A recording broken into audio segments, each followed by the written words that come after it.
Well, that was close. I almost forgot today. I've been helping a friend move, and then I've just been over at the computer, just finishing off my notes for tomorrow's message at church, and almost completely forgot to do this psalm. That would be terrible.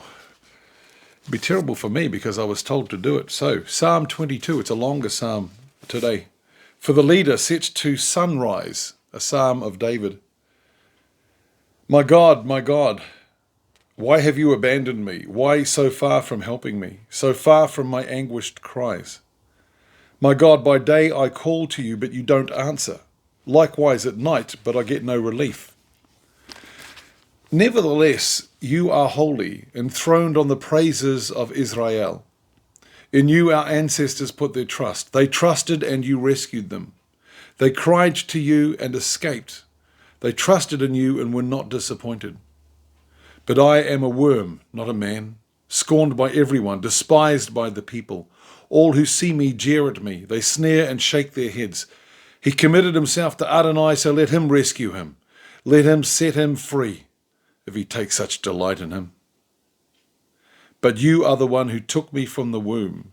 You made me trust when I was on my mother's breasts. Since my birth I have been thrown on you. You are my God from my mother's womb. Don't stay far from me, for trouble is near, and there is no one to help. Many bulls surround me. Wild bulls of Bashan close in on me. They open their mouths wide against me like ravening, roaring lions. I am poured out like water. All my bones are out of joint. My heart has become like wax. It melts inside me. My mouth is as dry as a fragment of a pot. My tongue sticks to my palate. You lay me down in the dust of death. Dogs are all around me. A pack of villains closes in on me like a lion at my feet and hands. I can count every one of my bones while they gaze at me and gloat. They divide my garments among themselves. For my clothing they throw dice. But you, Adonai, don't stay far away. My strength, come quickly to help me. Rescue me from the sword. My life from the power of the dogs. Save me from the lion's mouth.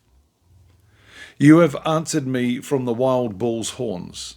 I will proclaim your name to my kinsmen. Right here in the assembly I will praise you. You who fear Adonai, praise him. All descendants of Yaakov, glorify him. All descendants of Israel, stand in awe of him. For he has not despised or abhorred the poverty of the poor. He did not hide his face from him, but listened to his cry. Because of you, I give praise in the great assembly. I will fulfill my vows in the sight of those who fear him. The poor will eat and be satisfied. Those who seek Adonai will praise him. Your hearts will enjoy life forever. All the ends of the earth will remember and turn to Adonai. All the clans of the nations will worship in your presence. For the kingdom belongs to Adonai, and he rules the nations. All who prosper on the earth will eat and worship, and all who go down to the dust will kneel before him, including him who can't keep himself alive. A descendant will serve him. The next generation will be told of Adonai. They will come and proclaim his righteousness to a people yet unborn, that he is the one who did it. As I was reading that psalm, it's a very messianic psalm, so many things in there, from my God, why have you forsaken me, to they've cast dice for my clothes, I can count all my bones, all those things, very messianic, obviously talking about Jesus in those last moments on the cross when he paid that price for our sin, that bride price for his lovely bride, which is us, and the price was his blood. But as I'm reading this, I'm reminded it's a psalm of David. It's a psalm of David. David wrote this. David was also in distress. And once again, he looks at how lowly he is, but that he looks and sees that God will not fix everything, but make everything right, if that makes sense. It's I don't know. That's my thoughts. David is always returning to the fact that God will rescue him no matter where he is. And he says on there, you have answered me from the wild bull's horns.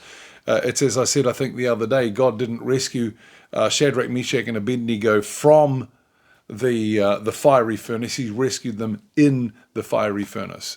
He rescued Daniel in the lion's den. He rescued David from or in the wild bull's horns while it was going on.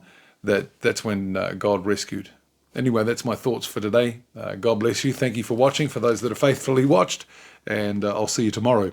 Hopefully I won't forget.